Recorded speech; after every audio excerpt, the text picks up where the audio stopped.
Are y'all ready to hear from President Joe Biden? Are House Democrats in the House right now? Are you fired up? Are you ready to go? Thank you, all of you. It's my honor and my privilege to introduce a woman who really needs no introduction, but nonetheless, we'll just give her a brief but appropriate one. I'm so thankful for the House Democratic Caucus, all of your brilliance and effort and heart and commitment. This is an incredibly diverse caucus, a caucus that represents the American people in the most authentic fashion, closest to the people, fighting to build a better America for the people. We're a great orchestra filled with brilliant people who have the ability to make tremendous legislative music. People who play different instruments at different times, but brilliant people. But in order to have a great orchestra, you also need a great conductor. And Nancy D'Alessandro Pelosi is a great conductor. And we're thankful for her leadership. She's a voice for the voiceless, a defender of the disenfranchised, a leader for the least, the lost, and the left behind, a fantastic facilitator, a notorious negotiator, and a legendary legislator. I give you Speaker Nancy D'Alessandro Pelosi.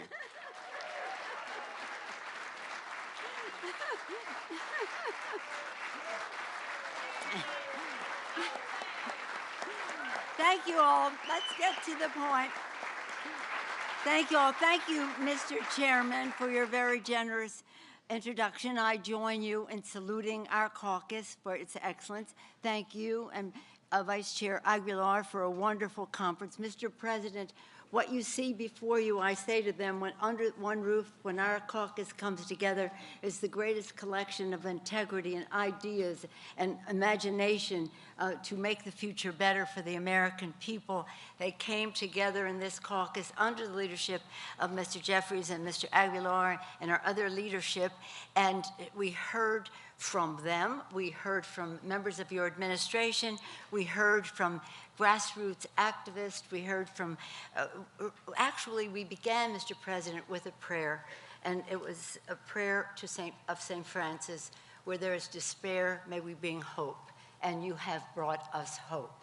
Now, Mr. Cleaver's prayers have their own imagination, but they also bring us hope. So thank you, Mr. Cleaver, for your introduction, your prayer. Again, this was a remarkable few days because it was for the people, but it was Slava Ukraina. It was about Ukrainia. Mike McFall, others here have talked about Ukraine and what our responsibility is there to those people. They are fighting for their country. They are fighting for democracy. Now, I just say, Mr. President, it's an honor for us to receive you any day, but on the one-year anniversary of the rescue package, the American Rescue Plan, thank you for joining us, and thank you for your leadership to make that possible. You know, and we've all talked about all weekend, millions of jobs created under your leadership, hundreds of millions of vaccinations taking place, children in school, people back to work, child tax credit, so many things that you made possible and to improve the lives of the American people. And it is one-year anniversary. More to be done. What we talked about here, when I heard you say in that room, and I've quoted you, you will be very pleased to join in a bipartisan way for an infrastructure bill, but you would not confine your vision for America to just that. And we have other initiatives that are being put forward. As you said in your State of the Union address so clearly, your message was about hope.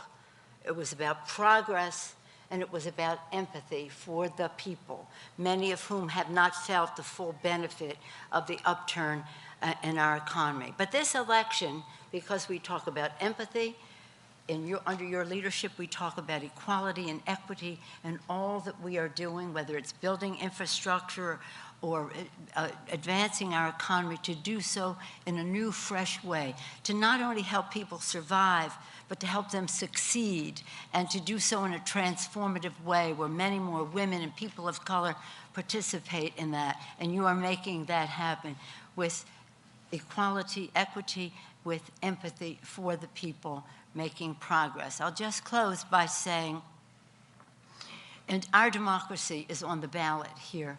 We know that.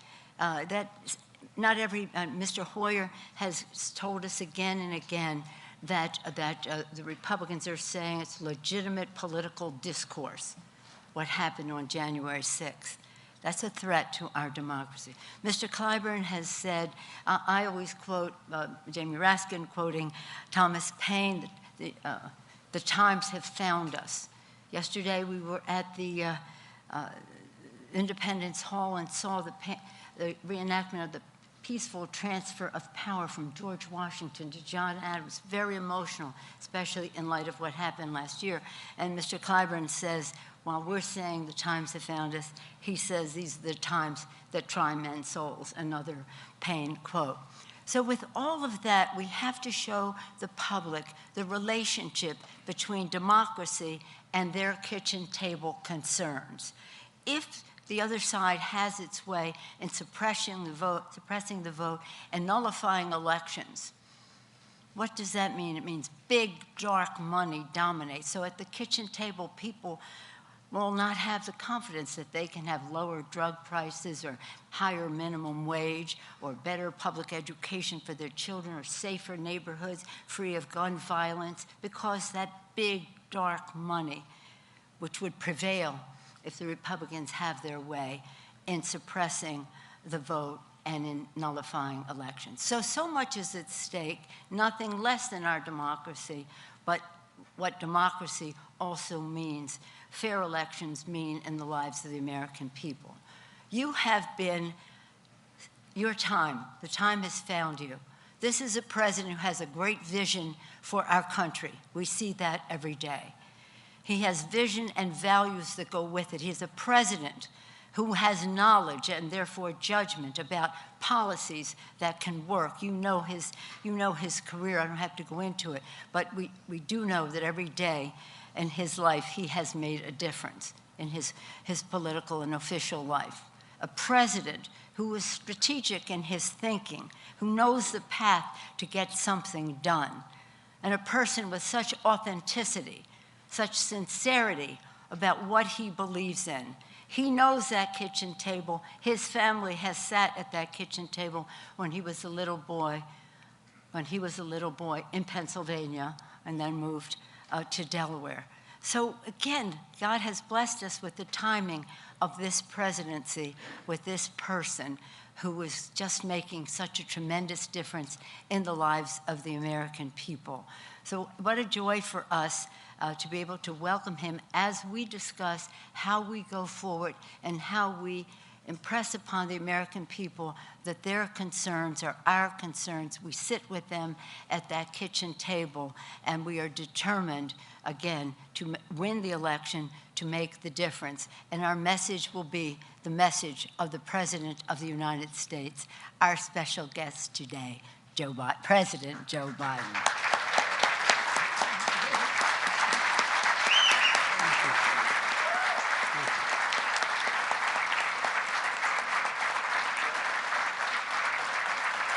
Thank you very much. Thank you. Please, sit down. Please. I've been to enough Senate caucuses and Democratic retreats to know that when the last speaker is up, we want to get the hell out of here, no matter who it is. But thank you. Look, folks, let me begin by saying that when I ran, and a lot of you helped me, A lot of good people ran. I made it clear I was running for 3 reasons, because I had no intention of running for office again. One left the vice presidency.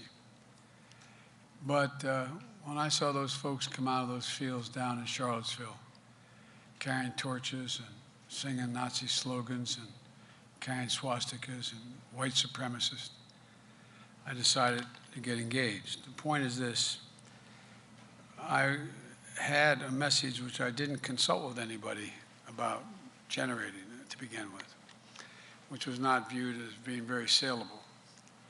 The first was that I thought it was essential to literally restore the soul of this country, a sense of decency and honor, a sense that you could trust one another, just restore the soul of the country, because what we were seeing was not who we are. And among some of our Republicans, what they're saying is still not who we are. The second thing I wanted to do, that's been the essence of my whole career from the time I ran 20 miles from here, a 29-year-old kid for the Senate, was that I wanted to rebuild the backbone of the country. And the backbone of the country is the working class and middle class. I'm so sick and tired of trickle down. When the middle class does well, the poor have a way up, and the wealthy do just fine. They do just fine. And the third thing, which a lot of you didn't like, I know, I thought we had to unify the country, because ultimately we are a democracy. And there needs to be, for it to work, there has to be consensus. And the consensus, you got to get a majority. We've not been able to do that for a lot of the important things. That's why we have to continue to maintain our majority. This off-year election, in my view, may be the most important off-year election in modern history, because we know what happens. We know the fundamental change that shifts if we lose the House and Senate. The only thing I'll have then is a veto pen. And so, folks, I want to thank Nancy for your introduction, for your friendship all these years, Nance, and Paul, thank you as well. And I want to thank the extraordinary job you've done delivering the omnibus, just like you delivered so many critical pieces of legislation last year. And Hakeem and Steny and Jim and Emmanuel Cleaver and Pete, Congresswoman Catherine Clark, and all of you out there. Let me first say that I want to thank you.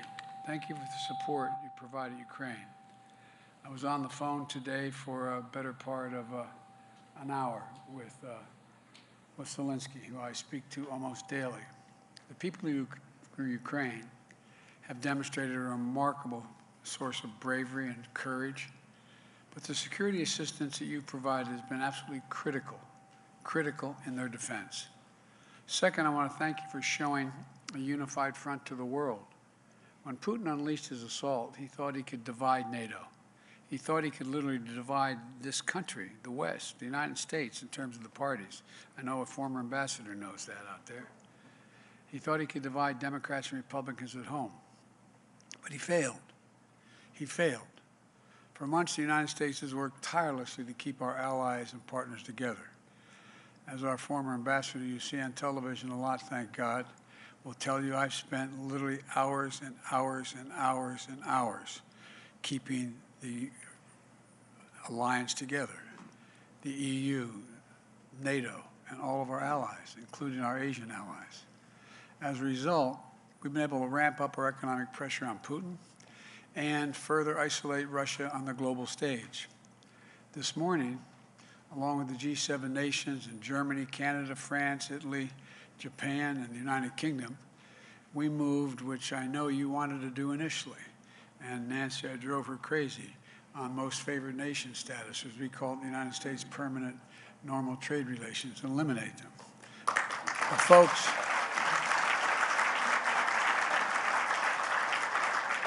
I know I've occasionally frustrated you, but more important than us moving when we want to is making sure all of NATO is together.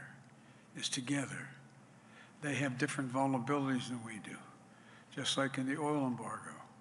A lot of them could not. The only way took, I think you know, weeks to work out. I said, we're going to block oil, Russian oil and energy. We consume 15% of it. They rely totally on it. Without Russian oil, they're going to find themselves in a position where they get choked off in a way that far exceeds anything we do. Anything we do. So it took a long time sitting with my counterparts and saying, look, we're going to block oil, but I'm not going to ask you to do it. I'm going to say to you, you do what you can. I'm going to explain why it's not rational for you to do the same thing. In the meantime, we're going to help you get energy through liquefied natural gas and a whole range of other things. The point is, revoking PNTR for Russia has made it harder for Russia to do business with the United States, but in doing it with unison with our allies that kept together make up half the global economy, half of it. It's a crushing blow to Russia. Along with our partners and allies, we've stepped up pressure on corrupt Russian billionaires. We're increasing coordination among the G7 countries and to target, capture the ill-begotten gains, the yachts. You see some of these yachts 450 feet long. No, I'm serious. Hundreds of millions of dollars in value. They're luxury apartments. The totality of our economic sanctions and export controls are crushing the Russian economy. The ruble has lost, and I know many of you know this in detail, lost more than half its value. You know what the value of a ruble is versus a dollar? You need 200 rubles to equal $1 today. 200. Moscow Stock Exchange is closed for a simple reason. I get asked, well, why is it closed? Because for the last 2 weeks, because the moment it opens, it will be disbanded. You hear me? It will blow up. Credit rating agencies have downgraded Russia's government to junk status. Junk status. The list of private business and international corporations leaving Russia is growing day by day by day. I want to be clear, though. We're going to make sure Ukraine has the weapons to defend themselves from invading Russian force. And we will send money and food aid to save Ukrainian lives. We're going to welcome Ukrainian refugees with open arms if, in fact, they come all the way here. And as we provide this support to Ukraine, we're going to continue to stand together with our allies in Europe and send an unmistakable message that we will defend every inch of NATO territory, every single inch, with a united, galvanized NATO. One movement. That's why I moved over 12,000 American forces along the borders with Russia, Latvia, Estonia, Lithuania, Romania, etc. Because they move once. Granted, if we respond, it is World War III, but we have a sacred obligation on NATO territory, a sacred obligation, Article 5. And we will not, although we will not fight the Third World War in Ukraine. Putin's war against Ukraine will never be a victory. Democrats are rising to meet the moment, rallying the world on the side of peace and security. We're showing the strength and we'll never falter. But look, the idea that we're going to send in offensive equipment and have planes and tanks and trains going in with American pilots and American crews, just understand, and don't kid yourself, no matter what you all say, that's called World War III, okay? Let's get it straight here, guys. That old expression, don't kid a kidder. Now, I'd like to speak to our broader purpose here today, to remind everybody where we were a year ago, where we've gotten since, the direction we're headed in, and all of you know that today is the day anniversary, as Nancy said, since we passed the American Rescue Plan.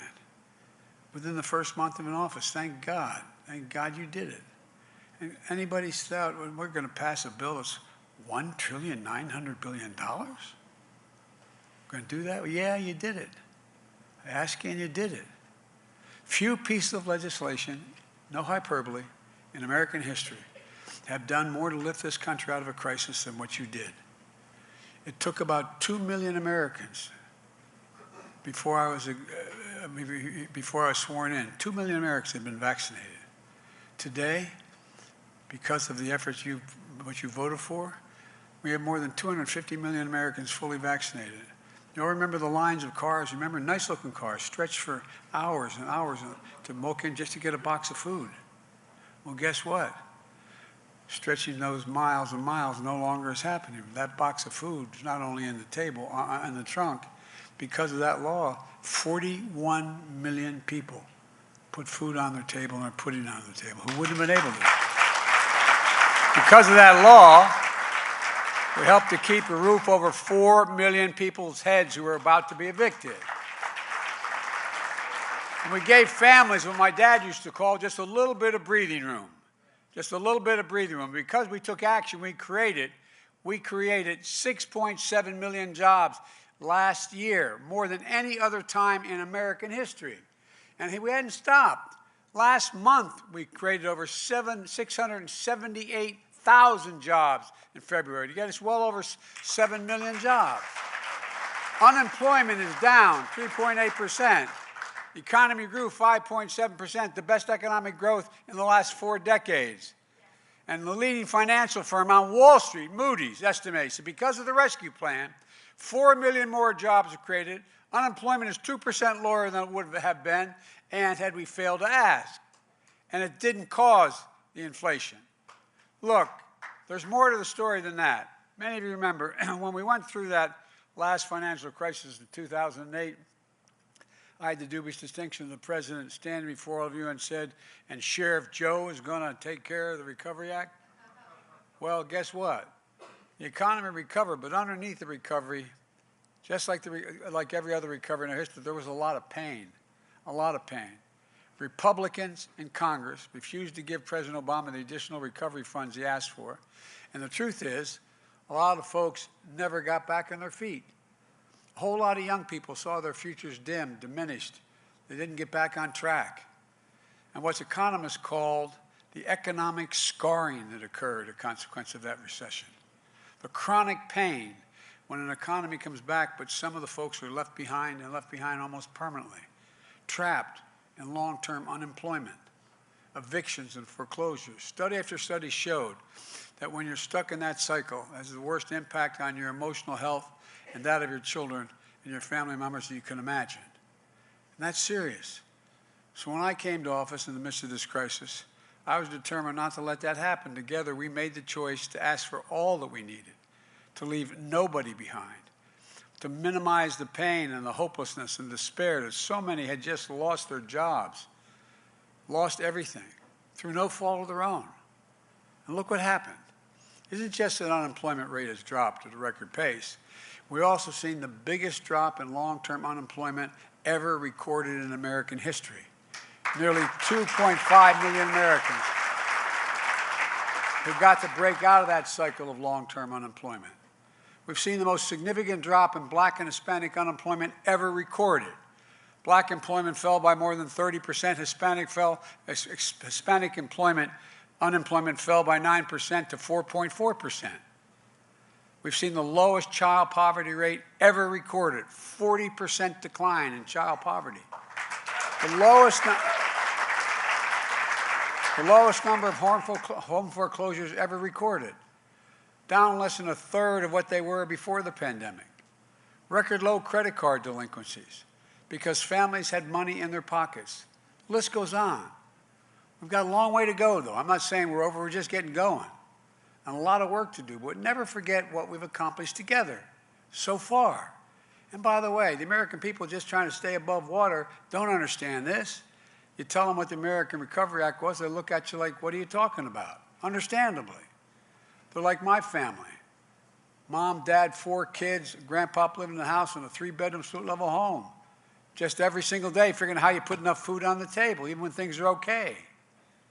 Well, and on this one anniversary, the American Rescue Plan, let's be clear. We did it alone, without one single solitary Republican vote. The American economy is flat on its back. It was the Democrats, it was you that brought us back. And you didn't stop there. You invested in America. In fact, you passed the biggest investment of rebuilding the nation in history. Now, it's true we got some Republicans, friends, to help on the Infrastructure Act. But we're talking how many in the House? 12, 13, 14 or something, whatever it was? 13. I mean, come on. I was happy for them, don't get me wrong. And then every one of them got attacked. Look, but have you noticed that every new bridge, every trench dug to put in to take out lead pipes, every trench dug, there's a Republican standing there saying, this is a great thing. Wonderful. We did it. Even Mitch McConnell, for God's sake. You know, as we say in my outfit, bless me, Father, for I have sinned. This has been so much since the last confession. Look, the simple fact is, this infrastructure bill is going to transform America. I mean, not figuratively, literally transform America. That's already starting.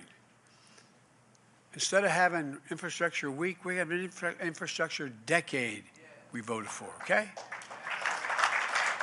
We got 4,000 projects all across the country, including 1,500 bridges in disrepair that are starting to be repaired this year. This year. People back home need to know what's happening. By the way, where's my Pittsburgh group? Where are you? They're in Pittsburgh. Anyway, I just reached out in Pittsburgh. That bridge, you saw that bridge, it was devastating. I stood there about that bridge. It had gone down an hour before I got there. Over 100-foot fall. Only a couple folks on that bridge. And if it had been 2 hours later, school buses would have been filled. Children would have died. I mean, it was, you saw the pictures in the paper. You ought to stand there and lean over and look at it. Look, we need to tell the American people, this law is going to create millions of jobs rebuilding roads and bridges and airports and ports, internet, and a whole range of other things. Because that's what it's going to do. And that's why I'm not going to get into it right now, but that's why we have to make sure we have our education system up and running so we can produce the kind of workers we need, et cetera. But it's going to start to get rid of the poisonous lead pipes as well, so our kids and families can drink clean water. There's 10 million homes with lead pipes in America. And some of you on the Health Committee know the incredible studies done on the impact of lead on the brain of children and children's development. 400,000 schools. We're going to invest $65 billion to deliver affordable high-speed internet everywhere in America, urban, suburban, tribal, city. And by the way, we can't be this United States of America, we can't be the country where for a mom to get her kid on the internet to be able to do their homework has to pull into the McDonald's parking lot. I mean, for real. That's what's happening. This law is going to put an end to all of that. It's going to put people in a much different position to be able to determine their own judgments about when to sell their cattle, when they should. It's going to change things. But look, we all know that despite the progress we made, families are still struggling. They're struggling with higher prices.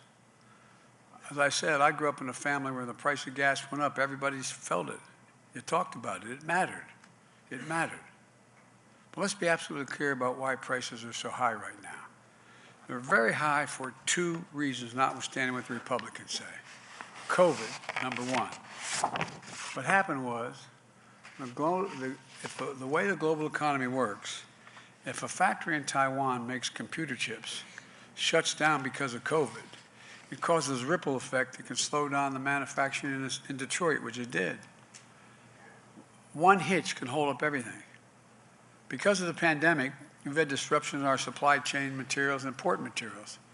At the same time, the strength and speed of our economic recovery and families making more money still kept up. So here you had the unusual situation that during the pandemic, people had money to spend. But what they didn't do is they didn't want to go to restaurants. They didn't want to go out and go on vacations. They didn't spend money on leisure activities. So they wanted to spend it on other things, on hard goods, home improvements, televisions, additions to their homes. The very products are slowed down by disruptions in the supply chain because there weren't people cutting 2x4s because of COVID. They were shut down. I could go on and list, you all know this. I'm preaching to the choir here. So what happened? Prices went up exponentially. Just take a look at automobiles last year. 1/3 of all the inflation in America last year was because of the price of automobiles. People had the money to buy automobiles, finally. But because the companies couldn't get semiconductors, they couldn't make the automobiles. As a result, the price of automobiles skyrocketed. And used cars, the reason used cars went up because when the COVID hit and the leisure industry shut down, the rental cars sold all their stock. And so people were in real trouble.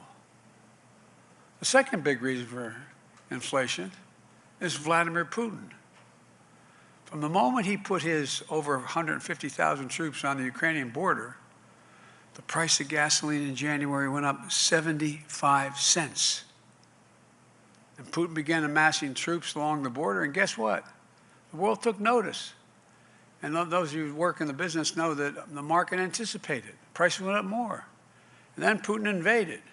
Make no mistake, inflation is largely the fault of Putin. I love, the Republicans saying it's Biden's gas pipeline. Biden said he's going to stop the Keystone pipeline, and I did. And that's the reason prices went up. Folks, let's get something straight here. The Keystone pipeline was 2 years away and had been 2% finished. Give me a break. Give me a break. Headline fact checker in the New York Times. Republicans wrongly blame Biden for rising gas prices. And it goes on to explain why gas prices are so high. Washington Post op-ed by Dana Milbank. Opinion, Biden heeded Republicans' plea to ban Russian oil. They pounced. And it goes on to talk about why it's gone. Don't let anybody tell you anything you did supporting the idea that we block Russian oil coming into the country, which is going, and I said at the time, prices are going to go up for gasoline. It wasn't anything we did. And by the way, you're in a situation right now where if you take a look, the idea, can we pump more oil? There are now, there are 172 gas and oil rigs running. Now there are 519 in operation before this all began. But guess what? They have over 7,000 permits to dig oil if they want. Why aren't they out pumping oil? Why aren't they out pumping oil? Because they've said, and they're very clear, Wall Street bankers have made it very clear. Not a joke, check it out. And I recommend these two articles to you, just as a little bit of a primer. You probably already know it. What's happened?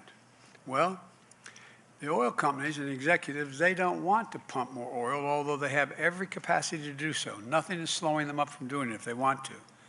Why? Rather than spend the profits in the increased price of gasoline, they would rather take those profits and buy back stock, buy back their own stock, rather than take that money and invest it in pumping new oil. Not a joke. Not a joke. So don't tell me gas prices rose because I've slowed down the American energy production.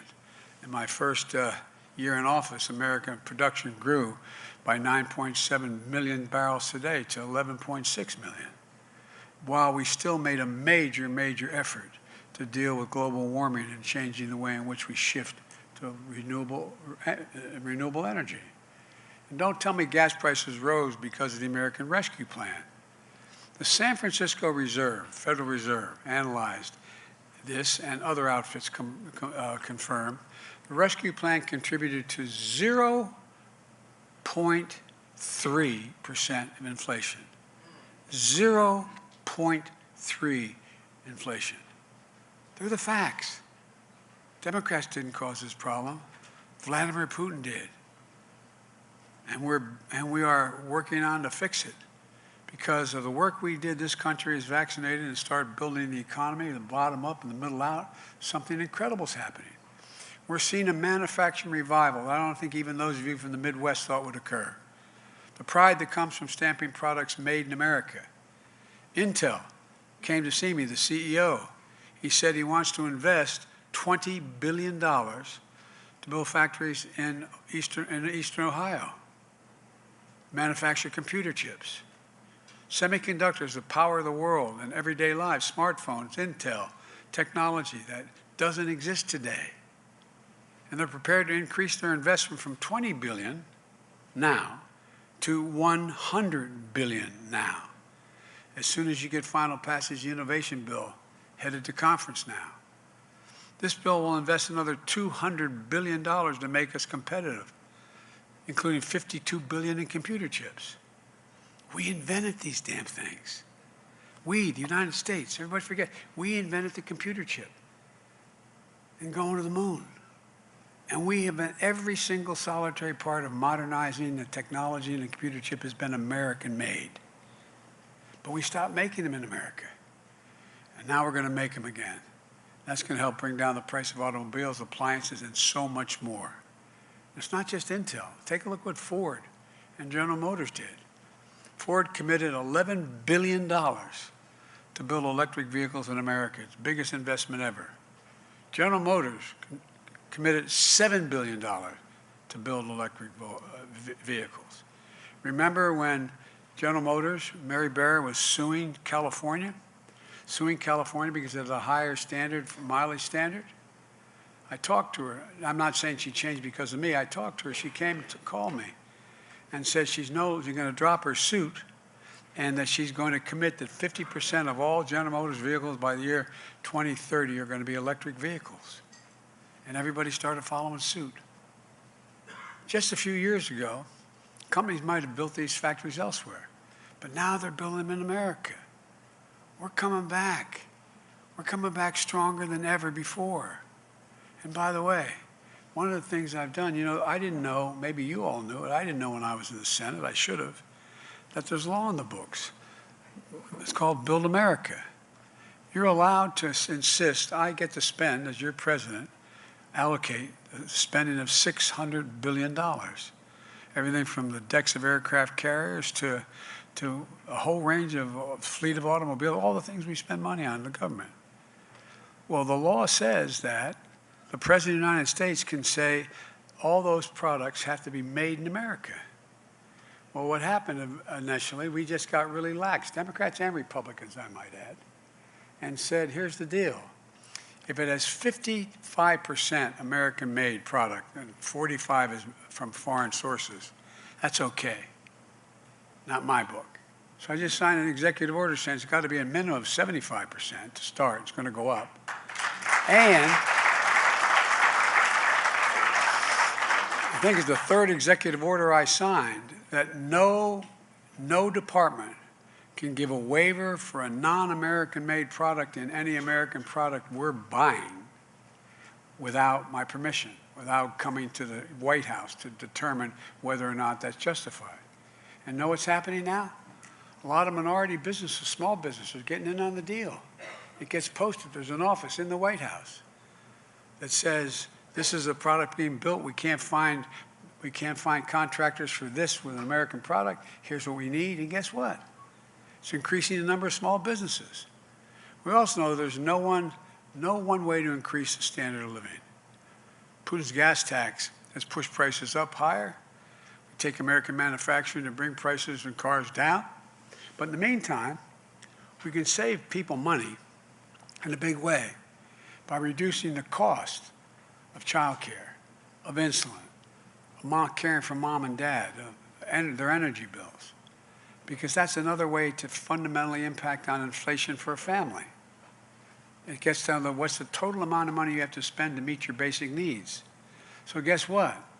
If you're instead of the 200,000 folks with kids with type 1 diabetes, if instead of spending an average of $647 a month for that insulin, as high as $1,000, you're only paying $35, you've saved a hell of a lot of money.